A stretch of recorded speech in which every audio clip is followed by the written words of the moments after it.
अस्सलाम वालेकुम। हमने लास्ट वीडियो में बेनाइन एंड मेलिग्नेंट ट्यूमर का जो है वो नोमेनक्लेचर किया। आई होप सो आपको अच्छे से समझ आ गया होगा और टेबल भी अच्छे से याद हो गया होगा।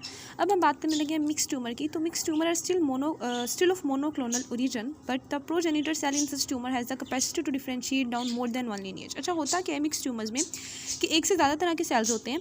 अब वो सारे सेल्स का ओरिजिन एक ही सेल से हुआ होता है, लेकिन वो जिस सेल से हुआ होता है ना, उस सेल में ये कैपेसिटी होती है, ये एबिलिटी होती है कि वो एक से ज़्यादा लीनिएज के सेल बना सकते हैं। मतलब वो डिफरेंशिएट हो सकते हैं एक से ज़्यादा तरह के सेल्स में। अब ये एक सेल है, ठीक है। अब जब इसमें हमारे पास डिफरेंशिएशन इसकी होगी तो ये आगे एक से ज़्यादा तरह के सेल्स बना देगा। तो अब जो इसकी डिफरेंशिएशन से या इसकी डिवीजन से ट्यूमर बनेगा उसमें ज़्यादा तरह के सेल्स होंगे। इसको हम कहते हैं जी मिक्स ट्यूमर। अब इसकी एक एग्जांपल आती है स्लाइवरी ग्लैंड का ट्यूमर। उसको जो है वो प्लियोमॉर्फिक एडिनोमा भी कहते हैं। एडिनोमा इसलिए क्योंकि वो ग्लैंड का ट्यूमर होता है, तो उसको प्लियोमॉर्फिक एडिनोमा कहते हैं। वो स्लाइवरी ग्लैंड में ट्यूमर बनता है। उसमें अब हमारे पास एपिथेलियल कंपोनेंट भी होता है, फिब्रोमैक्सोइड स्ट्रोमा होता है, इवन कार्टिलेज या बोन के भी आइलैंड्स हो सकते हैं। तो इतनी तरह के उसमें टिश्यूज़ हो गए। अब ये सारे जो टिश्यूज़ हैं ये आए एपिथेलियल प्रोजेनिटर सेल से ही हैं, लेकिन वो एपिथेलियल प्रोजेनिटर जो सेल था वो आगे डिफरेंशिएट हो गया एपिथेलियल सेल्स में भी, स्ट्रोमा के फिब्रोमैक्सोइड सेल्स में भी और कार्टिलेज या बोन सेल्स में भी। अच्छा जी, उसके बाद फीमेल ब्रेस्ट का एक ट्यूमर होता है, वो भी मिक्स ट्यूमर बना देता है। उसमें हमारे पास डक्टल एलिमेंट भी होते हैं जिसको एडिनोमा कहते हैं, और फिब्रस टिश्यू भी होता है जिसे फिब्रोमा कहते हैं। लेकिन यहाँ पर एक पॉइंट है, वो ये कि न्यूप्लास्टिक कंपोनेंट उसका सिर्फ फिब्रस कंपोनेंट होता है, लेकिन नाम उसको फिब्रो एडिनोमा ही देते हैं, ठीक है। अच्छा जी, उसके बाद यहाँ पे टेराटोमा आ जाता है। टेराटोमा एक स्पेशल टाइप है मिक्स ट्यूमर की, होता है ये भी मिक्स ट्यूमर है, लेकिन एक स्पेशल टाइप है क्योंकि इसमें जो है ना मेच्योर सेल भी होंगे, इमेच्योर सेल्स भी होंगे, और ये जो सेल्स होंगे ना ये ऑलमोस्ट ड्राइव होंगे एक से ज़्यादा जर्म सेल लेयर से। मतलब जो एक्टोडर्म के कुछ सेल होंगे जो एक्टोडर्म से ड्राइव्ड हुए होंगे, कुछ होंगे जो एंडोडर्म से ड्राइव्ड हुए होंगे। तो जर्म सेल, एक से ज़्यादा जर्म सेल लेयर के सेल्स आपको उन ट्यूमर्स में नजर आएंगे, तो उनको कहते हैं टेराटोमा।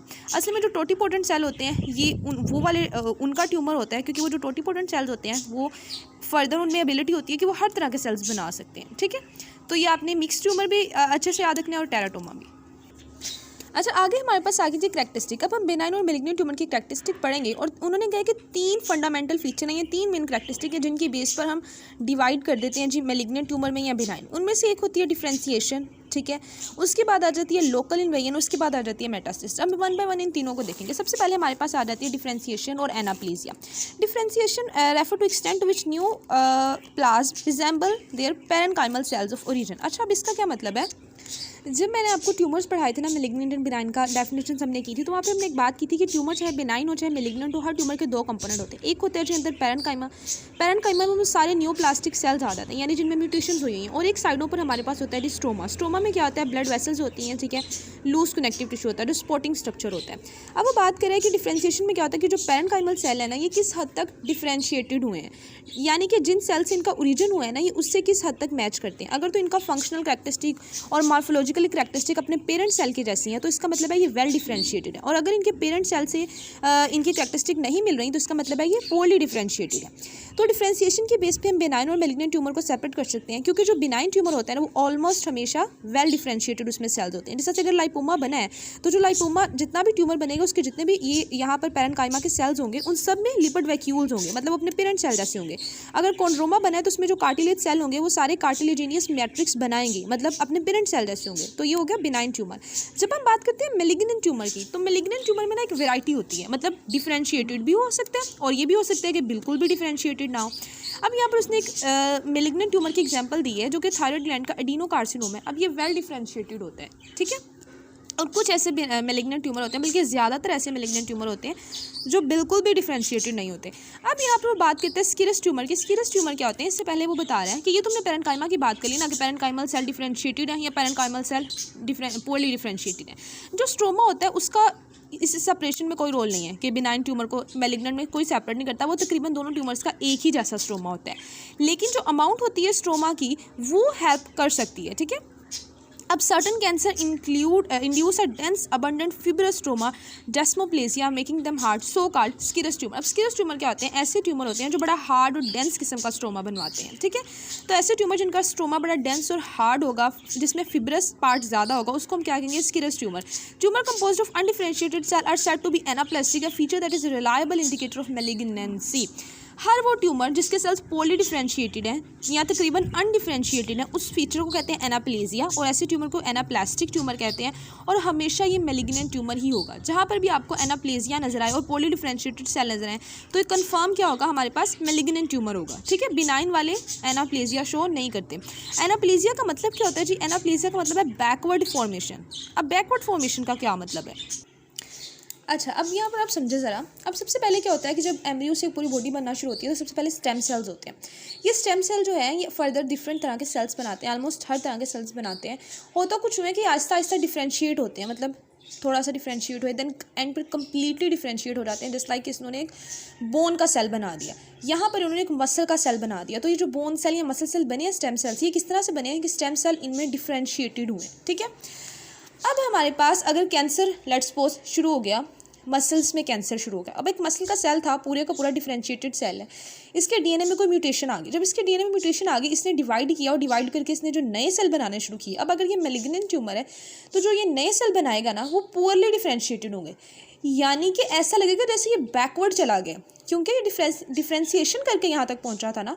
अब इसकी जो शेप होगी वो इससे नहीं मिलेगी, बल्कि ऐसे लगेगा यहाँ पर कहीं या यहाँ पर कहीं जब ये डिफ्रेंशिएट हो रहा था ना उस तरह की इसकी शक्ल हो गई है जो नए सेल बन रहे हैं पोली डिफ्रेंशिएटेड। तो इसी वजह से इसको एनाप्लेजिया कहते हैं, यानी बैकवर्ड चला गया है। जिस तरह से वो डिफ्रेंशिएट होकर आया था ना, अब वो वैसा नहीं रहा, मेच्योर नहीं रहा, बल्कि वो बैकवर्ड चला गया। तो इसको कहते हैं जी एनाप्लेजिया। अब यहाँ पर वो बता रहा है कि हमारे पास एनाप्लास्टिक सेल के कुछ मॉर्फोलॉजिकल फीचर्स होते हैं जो एनाप्लास्टिक सेल में नजर आते हैं। उनमें से एक होता है जी प्लियोमॉर्फिज्म। प्लियोमॉर्फिज्म क्या, उनकी साइज़ और शेप में वेरिएशन आती है। उसके बाद उनके न्यूक्लियस में एबनॉर्मेलिटीज़ होती हैं। न्यूक्लियस में क्या एबनॉर्मेलिटीज़ होती हैं? डार्क स्टेनिंग न्यूक्लियस होता है, हाइपरक्रोमेटिज्म। ठीक है, इसके अलावा nucleo to cytoplasmic ratio increase हो रही है, न्यूक्लियस का साइज इंक्रीज होता जा रहा है। जो रेशियो पहले 1:4 या 1:6 थी, अब वो 1:1 तक पहुंच गई है। ट्यूमर जॉइंट सेल यानी बहुत बड़े सेल हैं, जॉइंट सेल्स हैं। उसके अलावा माइटोसिस भी एटिपिकल हो रही है और पोलैरिटी का भी लॉस हो गई, यानी कोई ओरिएंटेशन नहीं रही। तो ये आपने याद रखना है। सबसे पहले आपको अच्छा, मैंने अभी तक आपको क्या बताया? सबसे पहले आपको बताना चाहिए कि डिफ्रेंसिएशन क्या मतलब है। डिफ्रेंसिएशन का मतलब है कि वो जो नया सेल बना है वो अपने पेरेंट सेल से किस हद तक सिमिलैरिटी रखता है, किस हद तक उस जैसा है, किस हद तक उसके वाली फंक्शनल और मॉर्फोलॉजिकल करैक्टरिस्टिक रखता है। उसको डिफरेंशिएशन कहते हैं। डिफरेंशिएशन हमें हेल्प आउट करती है कि हम सेपरेट कर सकें मेलिग्नेंट ट्यूमर को और बेनाइन ट्यूमर को। बेनाइन ट्यूमर हमेशा वेल डिफरेंशिएटेड होते हैं और जो मेलिग्नेंट है वो डिफरेंशिएटेड हो भी सकते हैं और नहीं भी हो सकते। अब वो वाले सेल जिनमें बिल्कुल वो वाले ट्यूमर जिनके पैरेन्काइमल सेल बिल्कुल अनडिफरेंशिएटेड होते हैं उनको हम एनाप्लेजिया कहते हैं और वो मेलिग्नेंट ट्यूमर ही होते हैं। एनाप्लेजिया का मतलब हमारे पास क्या है? Backward formation. वो मैंने आपको यहाँ पर बता दिया। उसके बाद एनाप्लास्टिक सेल में कुछ फीचर्स होते हैं जो यहाँ पर हमने देख ली कि ट्यूमर जॉइंट सेल होता है, एटिपिकल माइटोसिस होती है, पोलैरिटी भी नहीं होती, न्यूक्लियस में भी एबनॉर्मेलिटीज आ जाती हैं। अब आगे हमने जो इस पैराग्राफ में वो चीज़ें बता रहा है स्ट्रक्चर के हिसाब से, तो हमने देख लिया कि स्ट्रक्चरली वो अपने पेरेंट सेल से जो है वो सिमिलरिटी रखते हैं, जो वेल डिफरेंशिएटेड सेल होते हैं। यहाँ पर वो बता रहा है कि जो वेल डिफरेंशिएटेड ट्यूमर सेल होते हैं वो अपना फंक्शन भी रिटेन करते हैं। मतलब जो फंक्शन उनके पेरेंट सेल्स का था, अब चाहे वो ट्यूमर बन गया लेकिन अभी वो अपना फंक्शन परफॉर्म करते जाएंगे।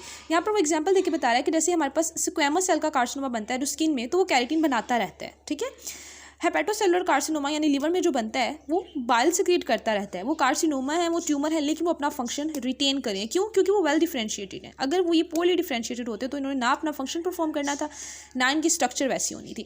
यहाँ पर बता रहे हैं कि कुछ ट्यूमर ऐसे होते हैं, कुछ कैंसर ऐसे होते हैं जो पहले उनका वो फंक्शन नहीं होता, लेकिन ट्यूमर बनने के बाद वो फंक्शन अडॉप्ट कर लेते हैं। इस फिनोमेना को पैरानियोप्लास्टिक कहते हैं। इसको आगे जाके हमने डिटेल में पढ़ना है। यहाँ पर उसने एक एग्जाम्पल दिया कि लंग कार्सिनोमा होते हैं, वो ACTH सिक्रीट करना शुरू कर देते हैं। ठीक है, उसके बाद यहाँ पर डिस्प्लेजिया टर्म की वो जिक्र करें। अब डिस्प्लेजिया का क्या मतलब है? Dysplasia referring to disorderly proliferation. अब डिसऑर्डर प्रोलिफरेशन का क्या मतलब है कि वो प्रोलिफरेट तो कर रहे हैं लेकिन उनका कोई ऑर्डर नहीं है प्रोलिफरेट करने का, कोई अरेंजमेंट नहीं है, कोई तरतीब नहीं है। आसान लफ्ज़ों में अगर हम कहें तो इसमें ये होता है कि जो यूनिफॉर्मिटी है वो लॉस हो जाती है। जो सेल्स हैं उनकी यूनिफॉर्मिटी लॉस हो जाती है, उनकी ओरिएंटेशन लॉस्ट हो जाती है। अब वो सेल किस तरह के हो जाते हैं? वो लार्ज होते हैं। ठीक है, उनमें हाइपर क्रोमेटिक न्यूक्लियाई होते हैं, उनकी माइटोटिक फिंगर्स बहुत ज़्यादा होती हैं। ठीक है, एबनॉर्मल लोकेशंस में प्रेजेंट होती हैं। माइटोटिक फिगर्स है सॉरी, और उनकी माइटोटिक फिगर्स जो बहुत ज़्यादा होती हैं और ये एबनॉर्मल लोकेशंस पे प्रेजेंट होती हैं। ठीक है, मतलब डिसऑर्डर हो जाते हैं, यूनिफॉर्मिटी लॉस हो जाती है, तब हम उसको क्या कहते हैं कि ये डिस्प्लेजिया हो गया।